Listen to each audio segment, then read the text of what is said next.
بسم اللہ الرحمن الرحیم۔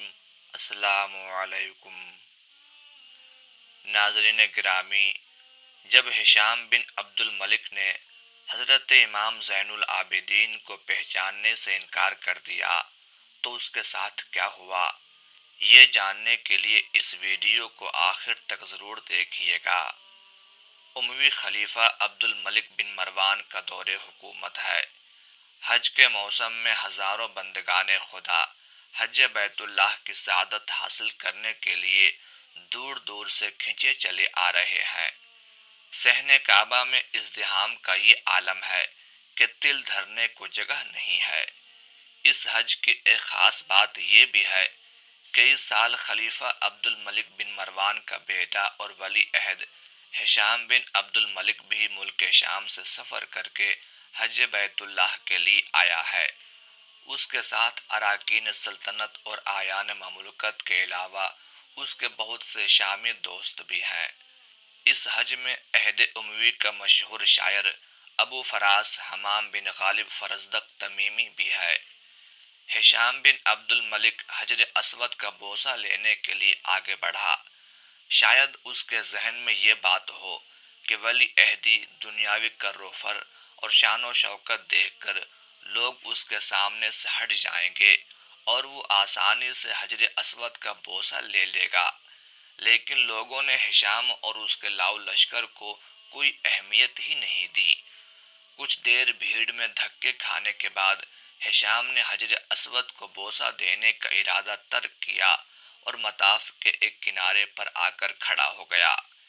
اسی درمیان گلستان نبوت کے گل سرسبد، خانوادہ شیر خدا کے چشم و چراغ، خاتون جنت کے لخت جگر اور امام عالی مقام کے صاحبزادے حضرت امام زین العابدین صحن کعبہ میں داخل ہوئے۔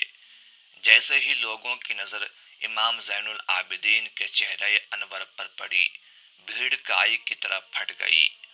آپ پورے اطمینان کے ساتھ حجر اسود کے پاس پہنچے اور اس کو بوسہ دے کر طواف کا آغاز کیا۔ دوران طواف آپ جس طرف سے بھی گزرتے، لوگ ادب و احترام سے ایک طرف ہٹ جاتے۔ ہشام کے ساتھ جو لوگ شام سے آئے تھے ان کے لیے یہ بڑا حیرت انگیز نظارہ تھا، کیونکہ وہ کچھ دیر پہلے مملکت بنو امیہ کے ولی عہد کی قدر و منزلت دیکھ ہی چکے تھے۔ انہی میں سے کسی شخص نے ہشام سے پوچھا کہ یہ کون ہے۔ ہشام امام زین العابدین کو خوب اچھی طرح جانتا پہچانتا تھا، مگر وہ پہلے ہی ان شامیوں کے سامنے شرمندگی محسوس کر رہا تھا۔ اس نے سوچا کہ اگر ان نوجوان کے بارے میں ان کو بتاؤں تو کہیں یہ شامی انہی کی طرف مائل نہ ہو جائیں۔ یہ سوچ کر اس نے جان بوجھ کر انجان بنتے ہوئے یک گونا اہانت آمیز لہجے میں جواب دیا کہ میں نہیں جانتا یہ کون ہے۔ ابو فراس فرزدق قریب ہی کھڑا ہوا تھا۔ اس کو اہل بیت نبوت کے اس گل سرسبد کی یہ اہانت برداشت نہیں ہوئی۔ اس کی اسلامی غیرت بیدار ہوئی اور وہ شامی کی طرف متوجہ ہو کر بولا کہ میں ان کو جانتا ہوں، مجھ سے پوچھو یہ نوجوان کون ہے۔ شامی نے کہا کہ بتاؤ یہ کون ہے۔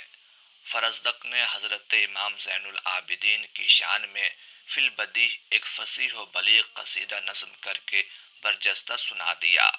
اس نے کہا کہ یہ وہ مقدس شخصیت ہے جس کے نقش قدم کو وادی بطحا یعنی مکہ مکرمہ پہچانتی ہے، اور بیت اللہ یعنی خانہ کعبہ اور حل و حرم سب ان کو جانتے پہچانتے ہیں۔ یہ تو اس ذات گرامی کے لخت جگر ہیں جو اللہ کے تمام بندوں میں سب سے بہتر ہیں، یعنی حضور اکرم صلی اللہ علیہ وآلہ وسلم۔ یہ پرہیزگار، تقوی والے، پاکیزہ، صاف ستھرے اور قوم قریش کے سردار ہیں۔ جب ان کو قبیلہ قریش کے لوگ دیکھتے ہیں تو ان کو دیکھ کر کہنے والا یہی کہتا ہے کہ ان کی بزرگی و جوان مردی پر بزرگی و جوان مردی ختم ہے۔ تمہارا یہ کہنا کہ یہ کون ہے ان کو کوئی نقصان نہیں پہنچاتا۔ جس ذات گرامی کو پہچاننے سے تو انکار کر رہا ہے، ان کو تو عرب و عجم سب جانتے ہیں۔ یہ خاتون جنت حضرت فاطمۃ الزہرا رضی اللہ تعالی عنہا کے لخت جگر ہیں۔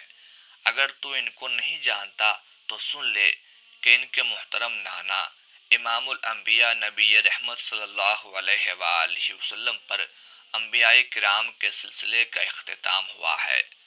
فی البدیہہ اور برجستہ ہونے کے باوجود یہ قصیدہ نہ صرف یہ کہ زبان و بیان کی روح سے نہایت اعلیٰ پیمانے کا تھا، بلکہ اس میں حضرت امام زین العابدین کے خاندانی اور ذاتی تمام فضائل و کمالات بڑی عمدگی اور فنکارانہ مہارت سے نظم کر دیے گئے تھے۔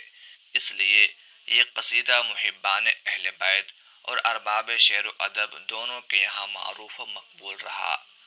تذکرہ نگاروں نے لکھا ہے کہ جب فرزدق کا یہ مدحیہ قصیدہ ہشام نے سنا تو بہت ناراض ہوا اور اس قصیدے کی پاداش میں فرزدق کو قید خانے میں ڈلوا دیا۔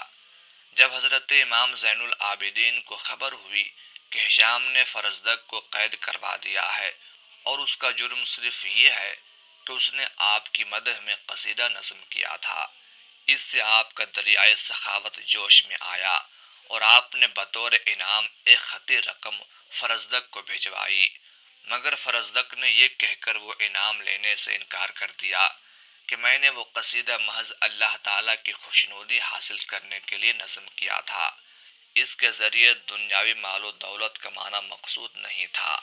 لیکن حضرت امام زین العابدین نے ارشاد فرمایا کہ ہم خاندان اہل بیت سے تعلق رکھتے ہیں، ہمارا طریقہ یہ ہے کہ جب کوئی چیز کسی کو عطا کر دیتے ہیں تو واپس نہیں لیتے۔ بالآخر فرزدق نے آپ کے اس انعام کو قبول کر لیا۔ حضرت امام زین العابدین کے تحفے کے جواب میں فرزدق نے جو بات کہی، اس سے اندازہ ہوتا ہے کہ اس نے یہ قصیدہ محض دینی اور اسلامی حمیت کے باعث نظم کیا تھا۔ اس قصیدے کو فی البدیہہ نظم کرنے کے پیچھے کوئی دنیاوی غرض یا لالچ نہیں تھی۔ فرزدق عہد بنو امیہ کا ایک قداور شاعر ہے، بصرہ میں پیدا ہوا اور یہیں نشو نما ہوئی۔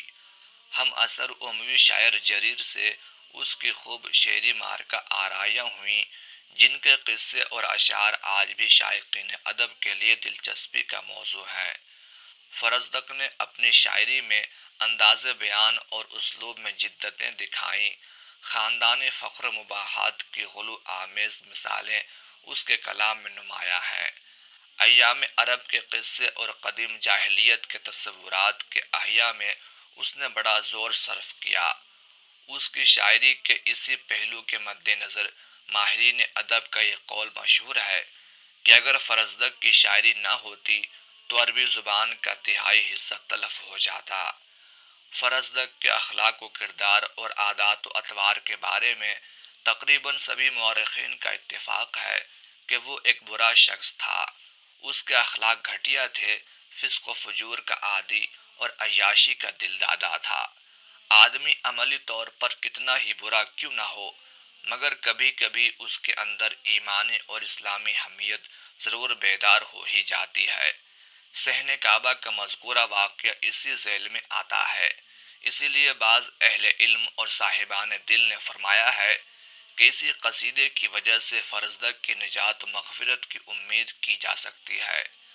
حضرت عبدالحق محدث دہلوی رحمۃ اللہ علیہ اس قصیدے کے بارے میں فرماتے ہیں کہ امید ہے کہ اللہ تعالی آخرت میں فرزدق کی اسی قصیدے کی بنیاد پر بخشش فرما دے گا۔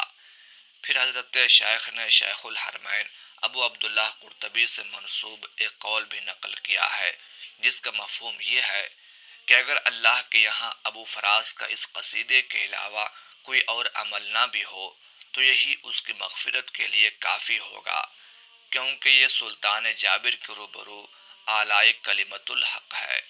عرب فرزدق کے عربی ادب میں مقام سے بخوبی واقف ہیں، وہ جانا پہچانا نام ہے اور اس کا کلام کتب میں آج بھی زندہ ہے۔